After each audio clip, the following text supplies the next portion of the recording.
Hey guys, Terry here. Hey, someone recently asked me a very good question. Where do they start to make A2 sized cards? So I thought this was a really good topic for a video. So I've got the 12 things that I feel are super important. They're quality products, and I think that if you buy quality at the beginning, you won't be buying and rebuying and unhappy.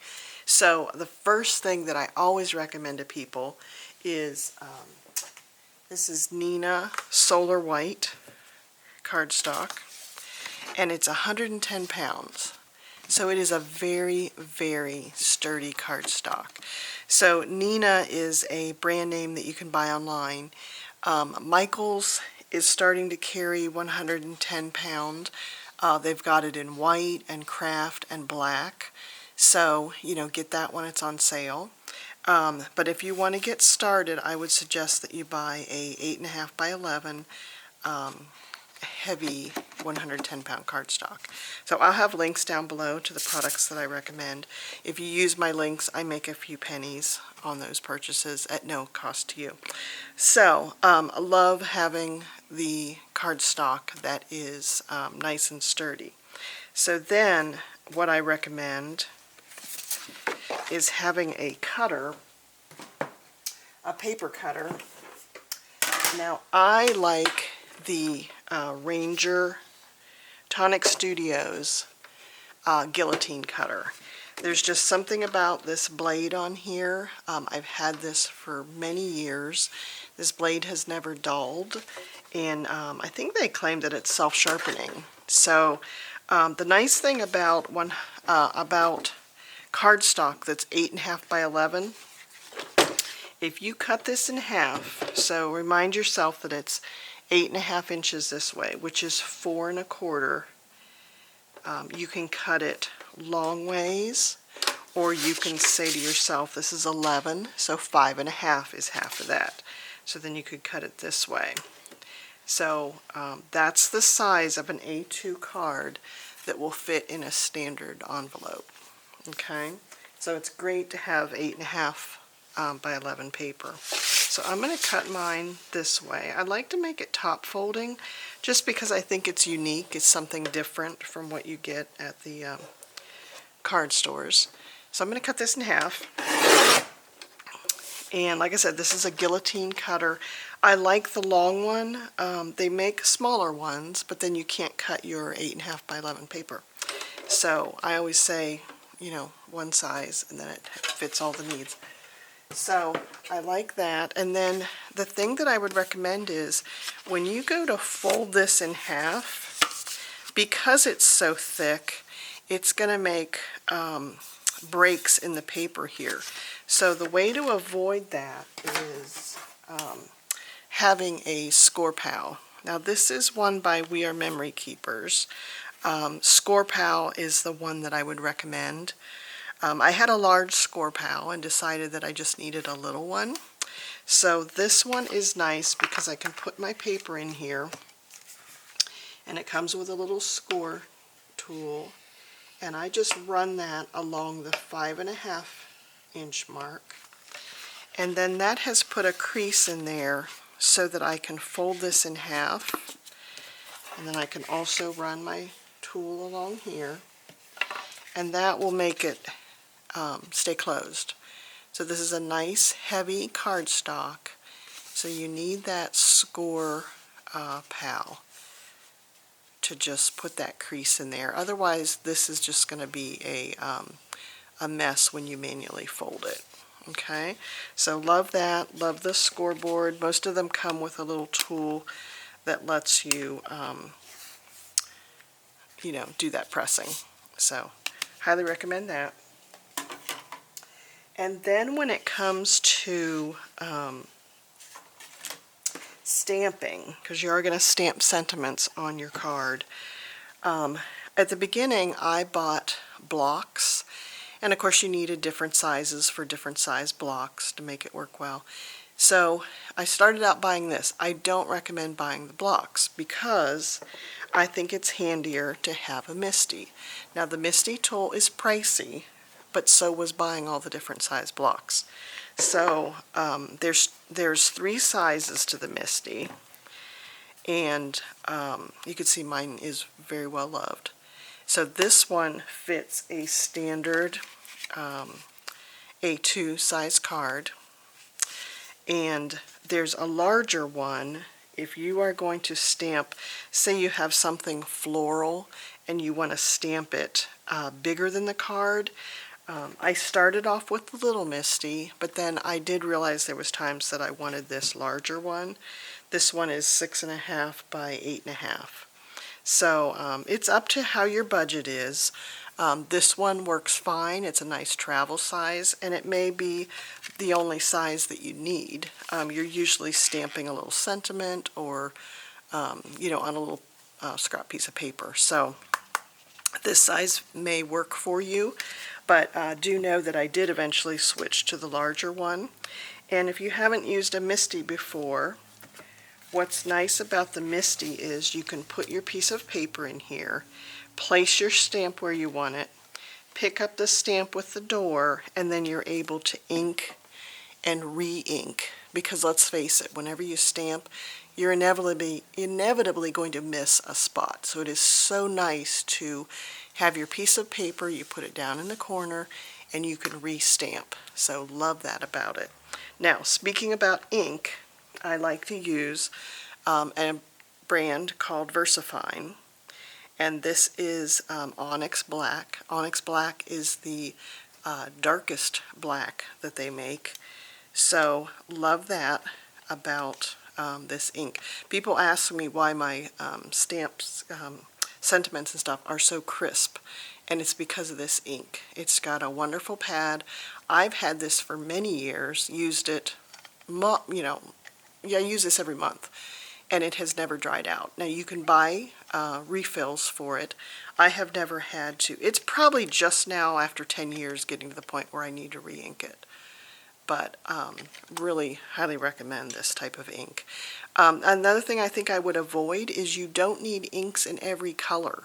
If you've got markers or something where you can color your stamps with markers, I don't think you need all the ink pads. So that's something I learned over time, after I have many stamp pads. But the black is going to be a common color that you use.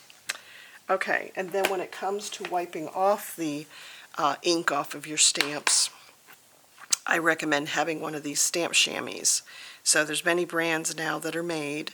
But you get this wet, it dries into a little towel, but you get it wet. I like to keep it in this little plastic case.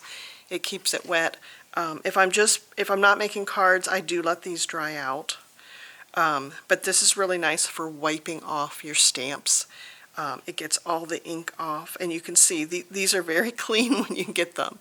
And then this is just from all the inking. It gets stained, but you wash these off, and they're good to go again. So love having a stamp chamois. So highly recommend that. And then when it comes to buying other colors of paper, we all get enamored with all the papers, right? So I'd like to buy, for card making, I'd like to buy the 6x6 pads. And now a common size too is the 6x8 size, same thing.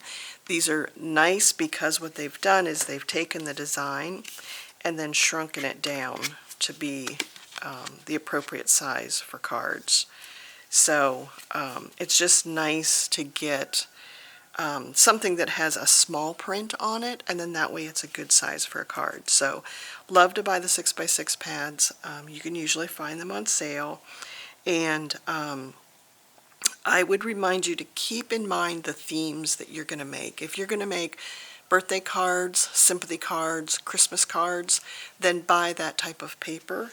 And then it is handy to have stuff that is more general, that's multi-purpose, but try to use up the pads that you have. Don't go crazy. I think we do get enamored with the prettiness of the paper pads. So have a stash, but then use your stash. Don't go hog wild on buying all the paper. So that's just some advice from someone who's done this a long time. Now when it comes to dies, I like to use this little Sizzix Sidekick for cards. It's a nice travel size, and it's also it has a 2.5 inch wide plate for it. And then when you've got all your little shapes for your cards, you can typically have a scrap of paper and then cut things with this. So you would have your pad, your piece of paper, your die, your top pad, and that gets fed through this machine. This nice little Sidekick has a feature where it bolts to the table so that you can use it with one hand. And I just think a lot of your dies are of the small variety. So I recommend this size for someone beginning with cards. Now, speaking of dies, when you get fancier, you may want something like a set like this one.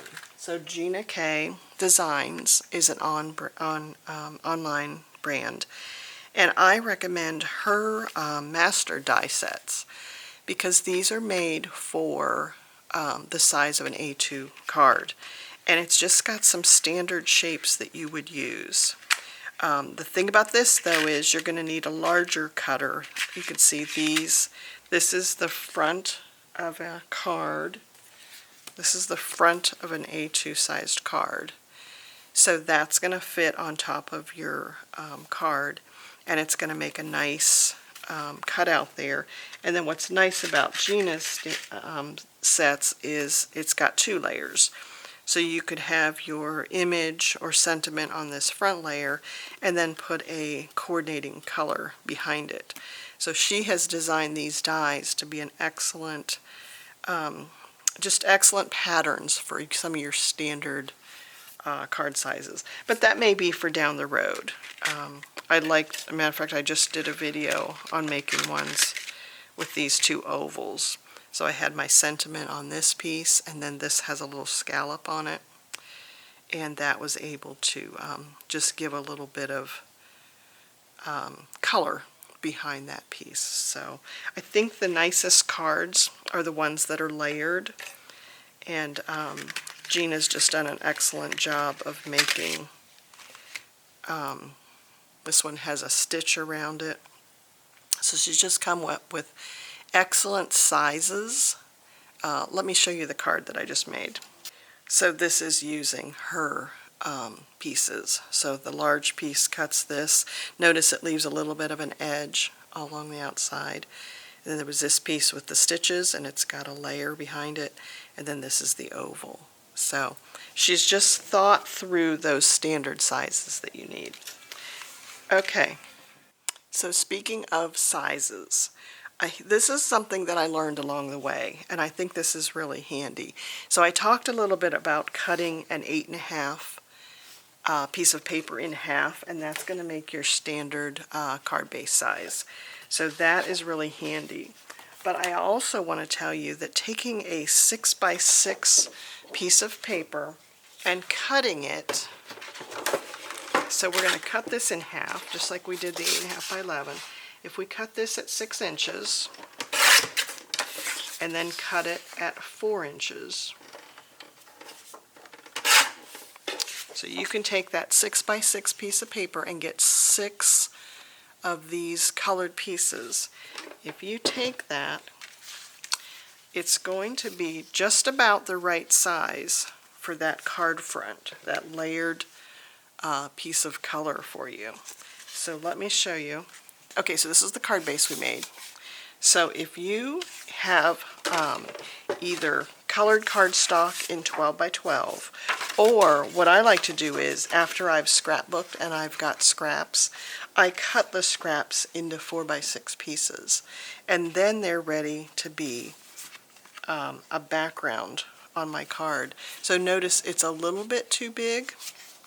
So knowing that this is 5.5, if you cut this to 5 1/4, And I'll have these dimensions as a file on my website, and I'll link to that below. So if I just cut off 3/4 of an inch there, if I cut that off, this will make a nice sentiment strip on the front of a card. So keep that scrap. And then this fits perfectly on the card base. And then you can decorate the front of it with all your different things, you know, your different stamps, and then, you know, have another layer on top of that. So on this piece, I use this to remind myself that a 12 by 12 is perfect for those colorful pieces, and then cutting the card base is done with an 8.5 by 11. So I just have this as a little reminder, and like I said, I'll scan this and have this if it's handy for you, or simply do a screenshot of this here.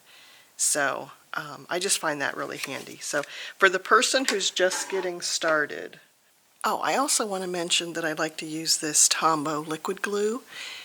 There's a blue tube, but I do like this one. This seems to have less water in it, and it doesn't warp your cardstock. So I think I mentioned it, but stamp sets, I would buy, just like your paper, buy the themes that you think that you will use. I have a bunch for Christmas, Easter, Thanksgiving, Valentine's, and then I also have several for birthdays and celebrations. So I like to buy sentiments that are a nice bold print.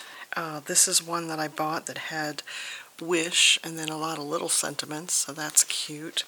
And then I also have a lot that are more generic. This is from Gina K. They have beautiful stamp sets, and hers come with dies also, so I store those on a magnetic sheet. But I think that you need to think about what types of cards you're going to send and keep that in mind, just like the paper. So it's easy to get enamored with the stamp sets, but when you're first starting out, you know, get ones that you think will be common sentiments that you will use and common images.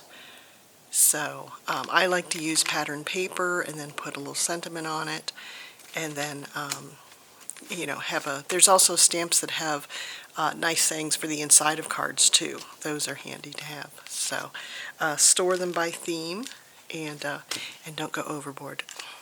The last thing that I would say is you want to have a set of, you know, buy a box of A2 size envelopes, and this size of paper will fit perfectly inside that. So like I said, I'll have a link to these products if I can find them online, and I hope that you do well getting started. There's not a lot of supplies that you need, but hopefully you've learned from my experience of over the years. Those are the things I would recommend. So bye guys, and good luck.